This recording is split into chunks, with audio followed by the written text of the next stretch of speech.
Oh man, greetings all, it's Max and we are back. Apparently Joe Biden single-handedly cured the Cootie virus. Unbelievable, unbelievable. But we'll take a look at some of the graphs here. This just out today. Wall Street Journal says Europe confronts a COVID-19 rebound as vaccine hopes recede. So they want to do another round over there in Europe. Apparently people haven't been beat down enough. But this is the news for us Americans. And we'll take a look at this picture here. What's going on in Europe? Do these people all look scared? It looks like at least 50%, if not more, of these people in this picture aren't wearing any kind of mask. Kind of doesn't look like they're buying into it, does it? Why wouldn't they be buying into it? Well, let's take a look. I'm not going to bother reading your little article, but we're gonna take a look at daily confirmed cootie cases per 100,000 people, right? And this is the U.S. Sharp decline right here. Sharp decline beginning at January 11th. Seems that's when the old Joe Biden there is sworn in at his military compound with 30,000 National Guard troops protecting from some guy in a beaver hat. Right? All of a sudden in January 11th, no more cases. Oh, do we all still think this is real? Do we all still think this is a real thing? All right, so you see down here, it says this line here is at around 20 people, right? We're at around 20 people per 100,000 people. This is a case now. This is just somebody who tested positive, right? Now, I know I've been saying this stuff for a year, but people don't like to do math, right? So I'm going to do math for us. All right. Bring up Mr. Calculator. Now, what is the percentage then of the 100,000 people as a percent? It says 20 people out of 100,000 will test positive for cooties. Okay, so that would be 20 divided by 100,000 equals 0.0002 that you will even test positive. Okay, so that's what we have. That's what we have right now because of Joe Biden, the cure-all for both the common flu and the cootie virus. But they're saying we're getting ready for round two. Now, I know what's going on right now in America is that they've implemented testing for faculty at hospitals again for no apparent reason. I think it is the last gasp to try and get some money from somewhere because no one's got any. Why do I think this? Because also in my neck of the woods, we are getting hit with a 200% bill increase for our natural gas, even though, the warm, balmy climate here of Minnesota, we didn't actually even get that cold. We got to like 10 below zero, maybe 20 below zero, but that's pretty normal. It was colder last year. But because the rest of the country had such a problem, so they say, that there was no supply for natural gas, so everybody's rates go up. Now, just because Texas froze over, I don't know what that has to do with Minnesota. We have our own refineries and we get our crude oil from Canada. But, New World Order and stuff. We'll take a look at it, though, of whether or not their story holds any water on that front. See, this is there is one that actually shows the price rate. Now, the price of natural gas went up for a day 100 times its normal level, such that there's actually a congressional investigation as to see how that could possibly happen. It can't, guys. It's a pump and dump, just like you see in crypto, just like you see in the stock market. And this is our gas supplies, right? Our gas supplies, apparently over the course of 2 days, we go from 92 million cubic feet per day to 82 or less than that. So like 10 to 15% of our supply just evaporated in a day, right? And, I realize that there's problems in Texas, but like what, the whole country? Everybody's pipes froze? No, it's a squeezing more money. This is where you call selling short, right? or where you're taking a bet and you're manipulating the markets a little bit. And who gets to pay for that market manipulation? That's right, the end user. What, are you going to not pay your gas bill? Is that what you're going to do? Not pay your gas bill? They gotcha. They gotcha. And, we'll see how many times they can get away with this. Never let a good emergency go to waste. Can do a little market manipulation. Because, in North America, it doesn't get cold at all, right? And they want to blame all of this stuff on pipes freezing. Refineries are pretty warm. I used to work in one. They're not a place that anything is ever going to freeze. So that's a lie. And as far as I understand that Texas had some power concerns and things like that, and when you get down to the nuts and bolts of that story, you find out that the reason that Texas had such a problem was because of all the renewable energy that they had to use. All those grants that they got from the government for renewable energy and shutting down their coal plants and all this, all of their renewable energy failed. Their solar power didn't do nothing, and all of their fans, and that was 10%, only 10% of their power grid. But because they were shutting down all their coal plants under the Obama administration, they couldn't make up that 10% power deficiency on the grid, and it closed down all of the regular operating plants because they couldn't keep up with the output. Do you want to trust your life, literally, to a solar panel and to a windmill? Why don't you ask Texas? So anyways, with the whole pump and dump scams all around for everybody, with the Cooties, we're going to talk about the next little scam we got going. This is another thing that was on the sludge report. Utah woman, 39 dies, 4 days after second dose of Cootie vaccine. Okay. Now, who knows what else this person had going on in their life, but at 39, you don't just fall over and die. Apparently they had kidney failure and they had liver failure, and then their heart failed. And you know what went on their death certificate? Heart failure. Had a heart attack. If I can find the quote down here, the doctor that they talked to said, it's basically impossible. Here it says, her dad recalls doctors asking question after question. Is there any explanation? They said he just had the second shot. They did a blood test and immediately came back and said she was very, very sick and her liver wasn't functioning. Right? The doctor is quoted in here as saying, you can't ever relate a death to a vaccine unless the needle is still physically in the arm and the person just collapses.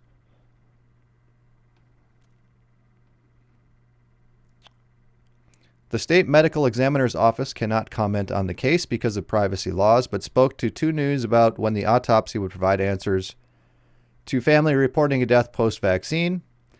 Dr. Eric Christensen, Utah's chief medical examiner, said proving vaccine injury as a cause of death almost never happens.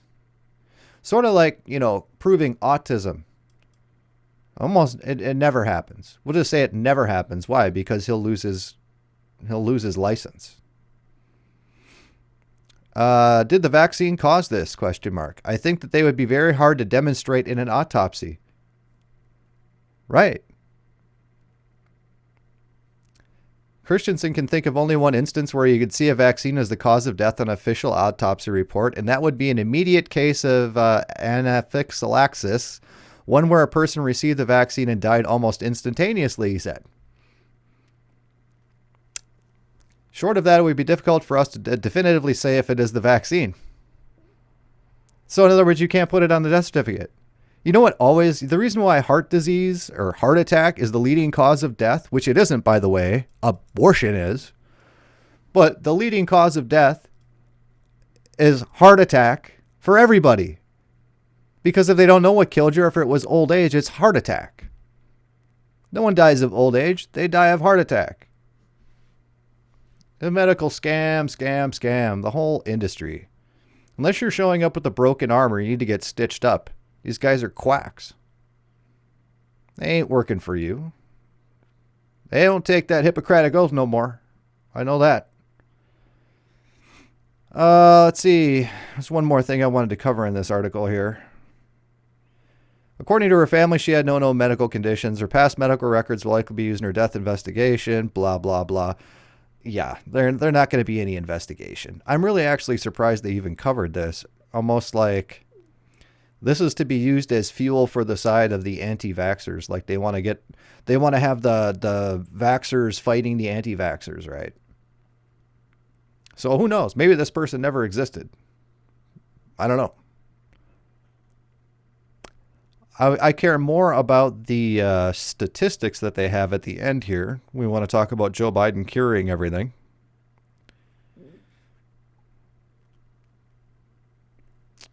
Let's see. It says something about there's always risk for him as a 69-year-old diabetic. It made sense to take the second shot and get 95% immunity. Who came up with that number? Is it people? Where do you get 95% immunity from? According to Fauci, you still have to wear the mask and you're still susceptible to everything. Here we have the death certificate stuff. Yeah, here it is. Currently, 1,637 families or caregivers nationwide have reported deaths they believe could be related to the Cootie vax. So 1,637 deaths. And we have over 92 million doses of COVID-19 vaxes were administered in the United States from blah, blah, blah, blah, blah, blah, blah. They received 1,637 reports of death. Look at the number here, guys. So out of 92 million, and we have 1,637 reports of death. You notice this number is 0.0018%. You have a higher chance of dying from the vax. Okay. What is that? 3 times higher? More than that. It was 0.0003% to even be tested positive for the Cooties. And it's 0.0018% to die from the vax. Okay, and this is just their bogus numbers. These are the inflated numbers for people who have Cooties, and the decreased numbers for people who have had death as a result of taking a vax. Okay, so remember the other one was 20 people out of 100,000, right? We can do the math real quick again. So 20 divided by 100,000. 0.0002%. Okay? Now to die from the vax is 0.0018%. Death.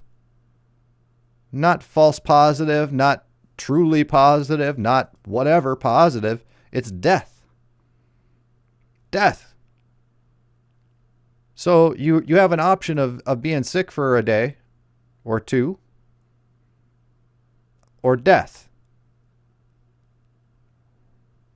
Sounds like win.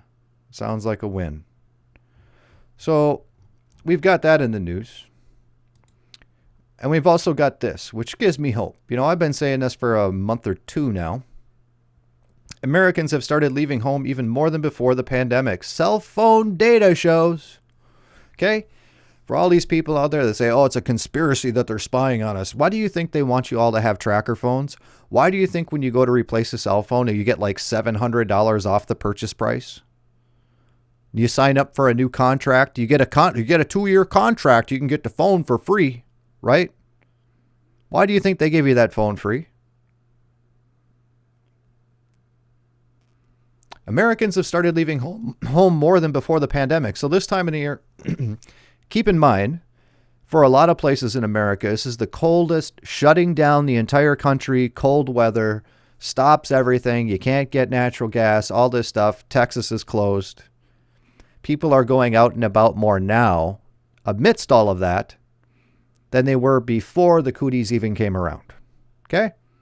People are done with it. Okay? People are done with the mask stuff. You saw the picture of the people in Europe. People around my town are wearing them less and less. That narrative is over. You're going to get ready for the government and Joe Biden, Sleepy Joe, to come out there and go say, oh, we don't need to wear the mask things anymore when nobody is going to be wearing them anyway, just so they can save a little face. All right. But also your cell phone data. So they're tracking you wherever you go, and they're telling you right here. Cell phone data shows it, that people are going out and about.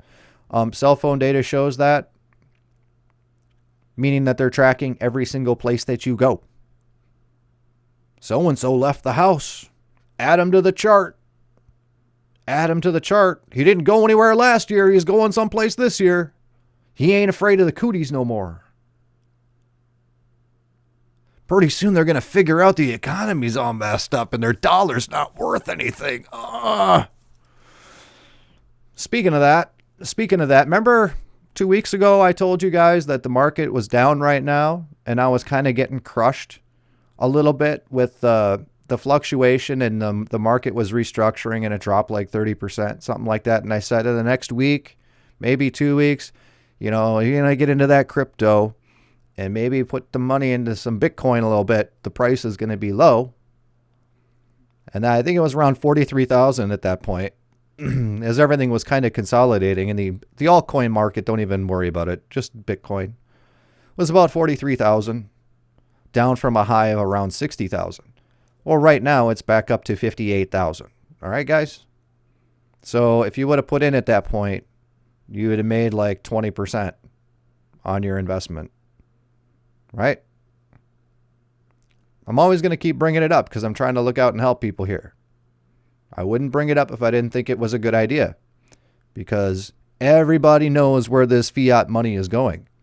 Why do you think Elon Musk is investing in this stuff? Why do you think Blackwater and these big, huge investment firms are putting money into cryptocurrency? Why would football players and entertainers demand that their payment be put in Bitcoin? There are some coffee shops now that will pay people in Bitcoin.